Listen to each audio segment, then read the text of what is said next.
Saat ini, kita mengenal 10 November sebagai Hari Pahlawan. Ketika pertempuran Surabaya berkobar, pemuda Indonesia dengan gagah berani melawan agresi Inggris. Namun, benarkah demikian? Tahukah kalian kalau pertempuran 10 November sebenarnya adalah pertempuran kedua yang terjadi di Surabaya? Pernah dengar nggak kalau jatuhnya ribuan senjata ke tangan pemuda disebabkan oleh kelalaian seorang kapten Belanda? Mengejutkan bukan? Maka, ikutilah ulasan kali ini mengenai pertempuran Surabaya. Sebelumnya, yuk kita kembali ke 17 Agustus 1945. Saat kemerdekaan Indonesia diproklamasikan oleh Soekarno dan Hatta 2 hari setelah penyerahan Jepang kepada sekutu. Nah, Surabaya ternyata sudah mendengar kabar kemerdekaan pada hari itu juga, melalui surat kabar yang berbahasa Jawa dan disebarluaskan ke dalam bahasa Indonesia. Berita ini disambut dengan dukungan dari Wakil Residen Jepang di Surabaya dan Polisi Istimewa di Surabaya, yang kemudian diikuti dengan penyusunan pemerintahan daerah di wilayah Surabaya.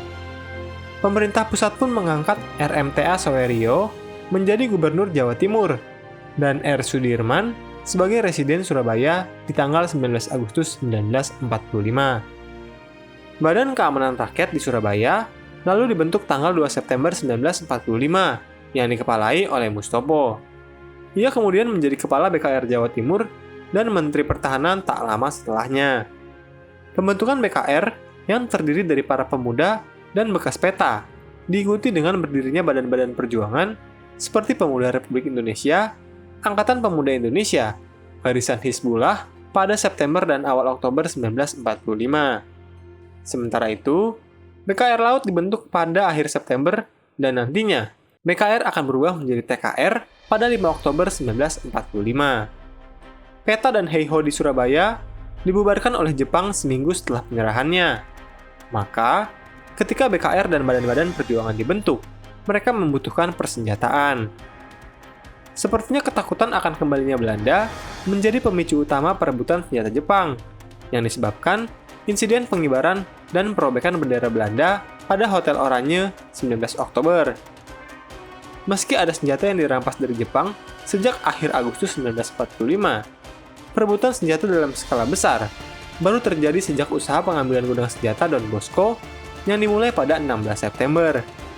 Bung Tomo kemudian memediasi Jepang dan Indonesia dalam usaha ini, yang berakhir dengan penyerahan komandan Jepang di Don Bosco pada 30 September kepada Kepala Polisi Istimewa Surabaya, M. Jasin.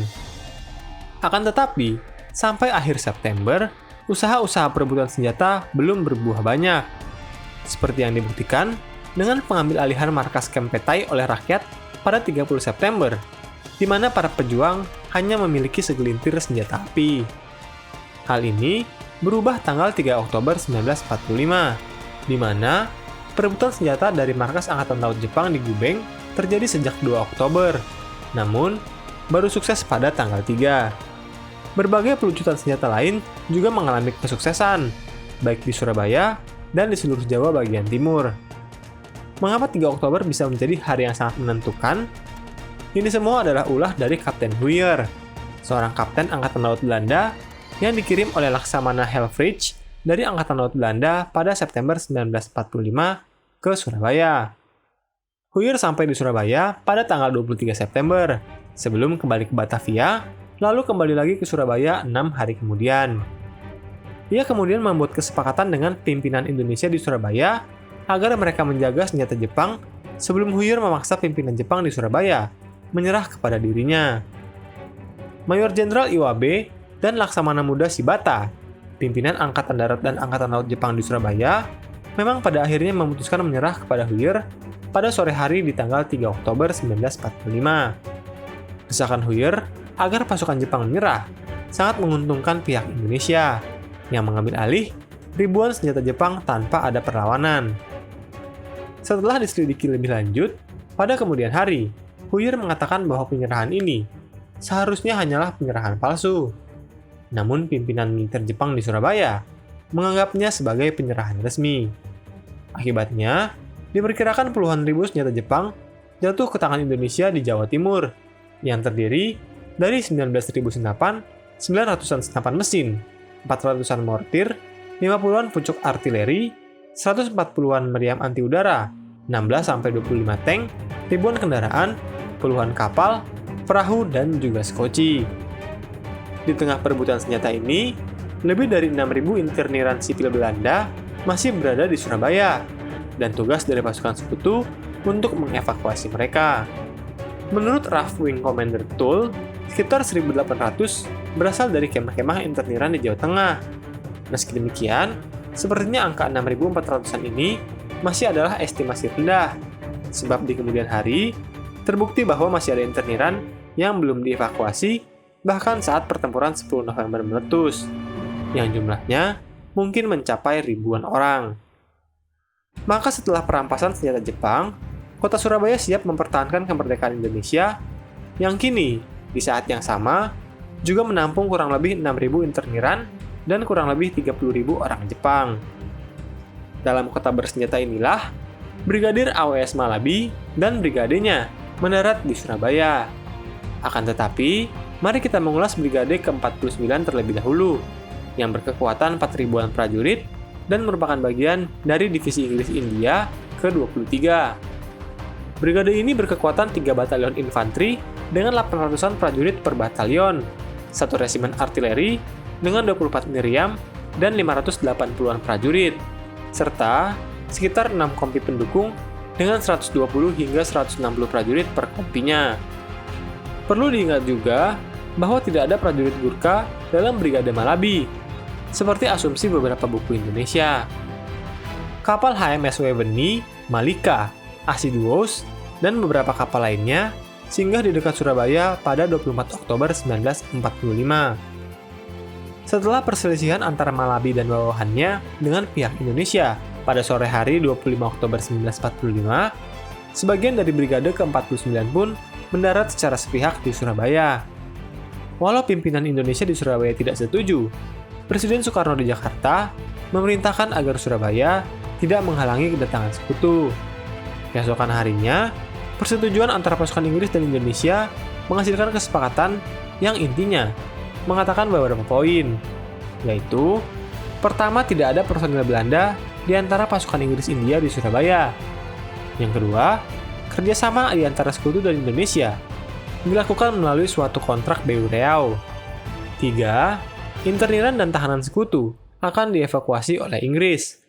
Dan yang terakhir, pasukan Jepang akan dilucuti dan kemudian dipindahkan kepada Inggris. Pendudukan gedung-gedung penting oleh militer Inggris dan India di Surabaya berujung baku tembak dengan para pemuda. Selain itu, beberapa tahanan Belanda juga dibebaskan oleh pasukan Inggris. Kemudian sebuah pesawat menjatuhkan selebaran-selebaran di atas Surabaya. Selebaran tersebut berisi perintah dari Mayor Jenderal Hawthorne, pemimpin sekutu di Jakarta, agar penduduk Surabaya menyerahkan senjata mereka dalam waktu 2 hari, atau mereka akan ditembak di tempat. Siang itu juga, Malabi menyatakan kalau ia akan melaksanakan perintah Mejen Hawthorne. Meski demikian, Malabi mencari jalan tengah dengan meminta Mustopo untuk mengabarkan kalau kesepakatan 26 Oktober masih berlaku. Mustopo bahkan dikabarkan mengiyakan pelucutan rakyat yang diperintahkan oleh Hawthorne, sehingga sesuai dengan pernyataan Mustopo 28 Oktober, menyebutkan jika hanya TKR lah yang boleh memegang senjata. Setelah penjatuhan selebaran itu, sebagian pimpinan Surabaya ingin menyerang Inggris. Mustopo awalnya tidak ingin TKR terlibat dalam pertempuran yang akan datang, dan pemerintah pusat di Jakarta juga menganjurkan agar Surabaya tidak melawan Inggris. Masalahnya, Surabaya akhirnya mengabaikan anjuran ini dan tetap bertekad untuk bertempur. Pimpinan PRI kemudian meyakinkan Mustopo agar TKR ikut bertempur melawan Inggris. Jadi, baik TKR dan badan-badan perjuangan rakyat sepakat untuk menyerbu pasukan Inggris di Surabaya. Fajar yang menyingsing 28 Oktober 1945 menandakan sudah 17 tahun sejak Sumpah Pemuda ketika pertempuran 3 hari Surabaya akan dimulai.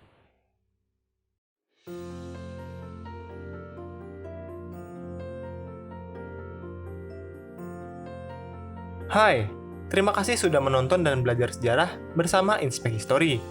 Jangan ragu untuk berikan komentar, like, dan bagikan bila kamu merasa konten ini bermanfaat. Buat kalian yang mau tahu kisah Jepang lainnya, bisa cek di playlist yang udah Mimin rekomendasiin.